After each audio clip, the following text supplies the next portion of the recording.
আসসালামু আলাইকুম রহমতুল্লাহ। সুপ্রিয় শিক্ষার্থীবৃন্দ, সবাইকে শুভেচ্ছা স্বাগত জানাচ্ছি আমাদের আজকের লাইভ সেশনে। আমরা আজকে তোমাদেরকে শিখাবো সপ্তম শ্রেণীর গণিত থেকে অনুশীলনী 4.1। ওকে, শুরুতে এই অনুশীলনীর বেসিক নিয়ে একটু কথা বলি। এই অনুশীলনীর শুরুতে বলা আছে যে গুণের বিনিময় বিধি। গুণের বিনিময় বিধি। ওকে,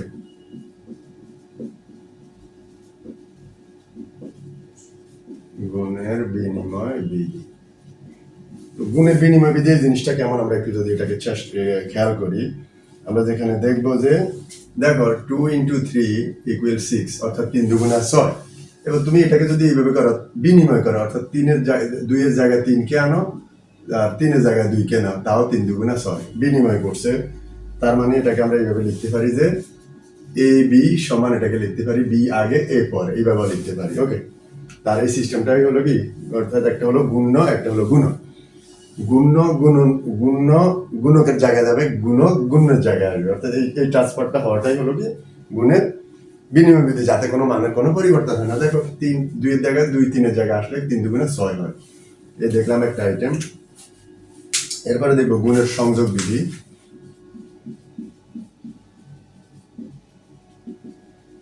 গুণের সংযোগ বিধি। আচ্ছা, গুণের সংযোগ বিধি জিনিসটা কেমন, এটাকে যদি তুমি এইভাবে দেখো, 2 × 3 × 4, এটাকে গুণ করলে যদি হয় 24, এটাকে তুমি এইভাবে লেখো 2 × 3 × 4 = 24। দেখো এটাকে তুমি দুইভাবে চিন্তা করতে পারো।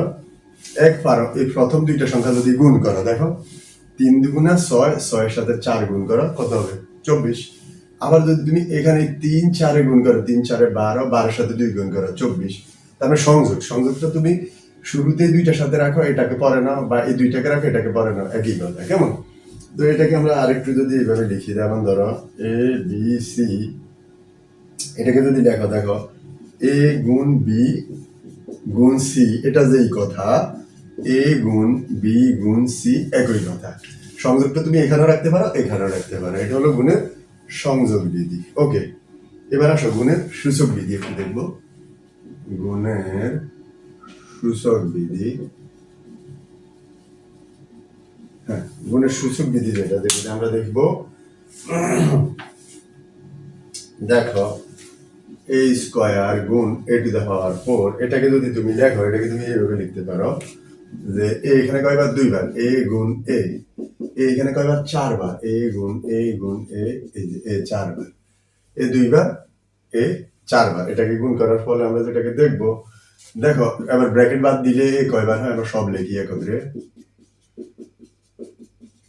হ্যাঁ, ব্র্যাকেট বাদ দিয়ে সব লিখলাম। এবার তার মানে দেখলাম এই কয়টা হয়েছে, এই হয়েছে 6টা। কেমন? এটা হলো গুণের সূচক বিধি। এখান থেকে আমরা যে আইডিয়াগুলো শিখবো টোটালি, হ্যাঁ দেখো এই আইডিয়াগুলোকে আমরা এইভাবে চিন্তা করতে পারি। দেখো এখানে, তার মানে এটাকে বলা হয়, দেখো এই যে a⁴, এটাকে যদি আমরা শিখি, নিচের এটাকে আমরা বলবো যে ভিত্তি। হ্যাঁ, ভিত্তি। আর এই উপরে যেটাকে বলবো, এটাকে বলবো পাওয়ার। এটাকে বলবো ভিত্তি, উপরটাকে বলবো পাওয়ার, বা এটাকে বলা হয় কি সূচক। হ্যাঁ, পাওয়ার বা সূচক। এখন দেখো অঙ্কের ক্ষেত্রে তুমি যদি দেখো নিচের ভিত্তি দুইটা যদি একরকম হয়, তুমি একটা ভিত্তিকে লিখতে পারো। আর উপরের পাওয়ার গুলা অন্যরকম হোক বা যেই রকমই হোক না কেন, উপরের পাওয়ারে আর পাওয়ারে যদি দেখো এই ভিত্তি একরকম, একটা ভিত্তি লিখবে এবং এই ভিত্তি সম্পর্কটা হলো গুণ, উপরের পাওয়ারটা হবে যোগ।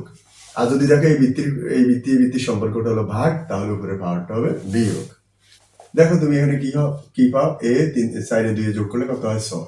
তার মানে এটা যদি এটা অঙ্ক করো, তাহলে তুমি যে রেজাল্টটা পাবা, a⁴, আর তুমি যদি এইভাবে চিন্তা করো, হ্যাঁ এইভাবে চিন্তা করো, তাও a⁴।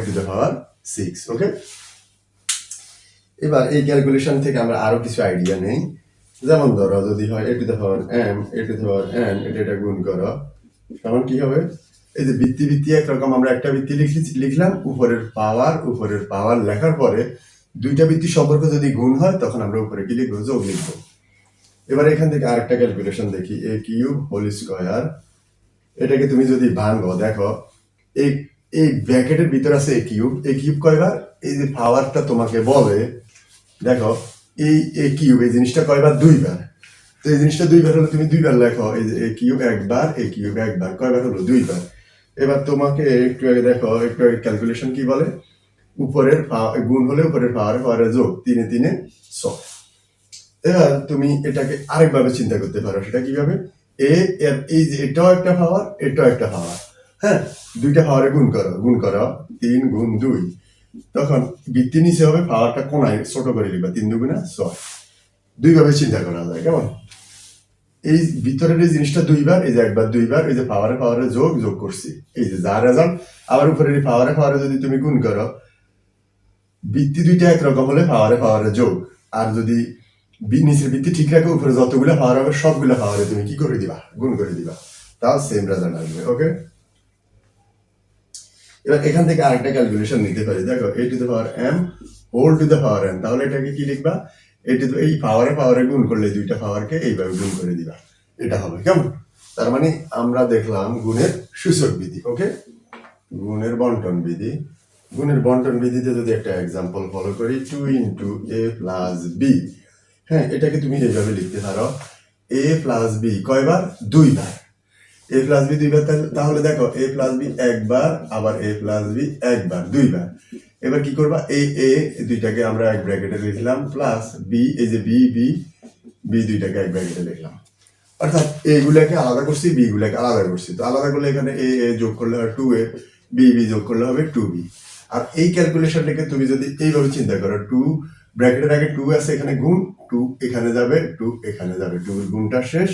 তাহলে এই গুণটা করলে কি 2 এর সাথে গেলে 2a, আর 2 যদি বির সাথে যায় 2 প্লাস, এই যে ভিতরে প্লাস 2 বির সাথে গেলে 2b। তার মানে তুমি এইভাবে চিন্তা করো আর ওইভাবে করো, একই রেজাল্ট আসবে। এই সিস্টেমটা হলো গুণের বন্টন বিধি। ওকে, তো আমরা বেসিক যতগুলো কথা বললাম সবগুলো বেসিক আইডিয়া আমাদের মোটামুটি বলা শেষ। বলার পরে এবার একটা জিনিস খেয়াল করবো, যেটা হলো গুণের সিস্টেমগুলো যেটা আমরা ফলো করব, সেটা দেখো, যদি দুইটা চিহ্ন প্লাস হয় তাহলে তুমি গুণ করলে প্লাসে প্লাসে প্লাস, আবার দুইটা চিহ্ন মাইনাস হলে তাহলে যদি তুমি গুণ করো তাহলে তুমি পাবা প্লাস। অর্থাৎ চিহ্ন দুইটা যদি একই রকম হয় গুণ করলে ফল পাবা প্লাস, চিহ্ন দুইটা একই রকম হলে গুণ করলে ফল পাবা প্লাস। আর যদি চিহ্ন একটা যোগ একটা বিয়োগ পাও, বা একটা বিয়োগ একটা যোগ পাও, তাহলে তুমি এই প্লাসে মাইনাসে মাইনাস, প্লাসে মাইনাসে মাইনাস। অর্থাৎ চিহ্ন দুইটা একরকম হলে গুণ করলে পাবা প্লাস, চিহ্ন যদি একটা যোগের একটা বিয়োগের বা একটা বিয়োগের একটা যোগের পাও, তাহলে তুমি গুণফল পাবা মাইনাস। ওকে, এটা তোমাকে কমন ভাবে মনে রাখা লাগবে। আমরা এখানে দেখি যে অনেকগুলো অঙ্ক, এই যে বেসিক, আমরা একটু আগে বেসিক কথা নিয়ে আলাপ করছিলাম। এরপরে আসো এই যে উদাহরণ 1 2 3 4, এরপর পরে উদাহরণ 1 2 3 4 এর পরে কাজ আছে, কাজ 1 ক খ গ, এরপর অনুশীলনী থেকে 1 থেকে 8 পর্যন্ত সবগুলো অঙ্ক একই রকম। তো এখান থেকে আমরা যদি তোমাকে 7 নম্বর অঙ্কটা দেখাই, আমরা 7 নম্বর অঙ্কটা দেখাই, তাহলে 7 নম্বর অঙ্কটা কেমন দেখো, -12 m square a square x cube গুণ -2m a square x square. Okay, এবার আসো, এই সবগুলো অঙ্ক একই রকম। আমরা একটা অঙ্ককে তুললাম, একটা অঙ্ককে যদি তোমাকে ক্যালকুলেশনে দাঁড় করে, দেখো তুমি কি করবা, তুমি সংখ্যাগুলোকে আগে লিখবা। আছে কি -12 ইন্টু আছে কি -2, মাইনাসের মান যখন তুমি পাবা তখন সেটাকে ব্র্যাকেট দিবা, আর মাইনাসের মান যদি না পাও ব্র্যাকেট দেওয়ার দরকার নেই, ব্র্যাকেট দিলাম। এরপরে গুণ। এবার তোমার কাজটা কি হবে দেখো, এবার তোমার কাজটা হবে এখান থেকে এই পর্যন্ত সংখ্যাগুলো যেটা যেটার সাথে মিলে সেটাকে লিখবে। যেমন ধরো এই m স্কয়ার গুণ এখানে কি খালি একটা m গুণ এখানে হলো a স্কয়ার গুণ এখানে a স্কয়ার, এরপরে এখানে হলো x কিউব গুণ এখানে x স্কয়ার। কি করছি আমরা খেয়াল করো। এবার আসো, এখানে তুমি গুণ করো 12 দুগুণা 24। একটু আগে তোমাকে যেটা দেখালাম যে দুইটা চিহ্ন যদি মাইনাস হয় গুণ করলে কি হবে, একই রকম চিহ্ন যদি দুইটা একই রকম হয় চিহ্ন হবে, গুণ করলে হবে প্লাস। অর্থাৎ মাইনাসে মাইনাসে প্লাস, শুরুতে প্লাস চিহ্ন দেওয়ার দরকার নেই। এবার এখানে তুমি কি করবা দেখো, এখানে আমরা যদি লাইন বাড়াই তাহলে আমরা যেটা পাবো, m এই যে বৃত্তি একরকম, বেসিকে যেটা আলাপ করছিলাম m একরকম, একটা m লিখবো, আর এটার পাওয়ার হলো 2, m দুইটা, এখানে m কয়টা একটা, তাহলে 2 আর 1 যদি যোগ করো 2 যোগ 1, আর যদি তুমি সরাসরি লিখে দাও 2 আর 1 3, তাও হবে। আর এদিকে খেয়াল করো a লিখছি গুণ চিহ্ন, তো এর আগে গুণ চিহ্ন দেওয়ার দরকার নেই। এই দুইটা এই দুইটা, তাহলে দুই দুই চারটা। যদি এইভাবে লেখা, এই যে 2 যোগ 2 পরের লাইনে 2 দুই 4 লিখবা, নতুবা এখানে ডাইরেক্ট 4 লিখে দিবা। এক্স এক্স এখানে 3টা, এখানে 2টা, কয়টা হবে? 5টা। ওই যে আমরা জানি যে 2টা ভিত্তি একরকম হলে একটা লিখবো, পাওয়ারে পাওয়ারে গুণ হলে যোগ করে দিব, এটাই অ্যান্সার। বা লাস্টে লিখবো নির্ণয় গুণফল। ওকে, এটাকে আমরা, এই অঙ্কটাকে আমরা আরেকটা নিয়মে যদি করি, এই নিয়মে না করে যদি আমরা এটাকে এখানে গুণ না করে গতানুগতিক ভাবে নিচে করি, M A square x square এইভাবে গুণ করি, হ্যাঁ, এখানে লিখবো যে গুণ করে। হ্যাঁ, এবার দেখো একই অবস্থা, এটাকে কি লিখবো? এই যে এখানে দরকার না, এইভাবে লিখবো। দেখো কি করবো, এই যে একই অবস্থা, মাইনাসে মাইনাসে প্লাস, 12 দুগুণা 24, এম এম একটা এম লিখবো, এই এম এখানে 2টা, এখানে একটা, 3টা। এ এ লিখলাম, এ এখানে 2টা, এখানে 2টা, 4টা, যে পাওয়ার পাওয়ার যোগ। এক্স এখানে 3টা, এক্স এখানে 2টা, 3 2 5টা। অতএব নির্ণয় গুণফল লিখবা, শুরুতে প্লাস রাখার দরকার নেই।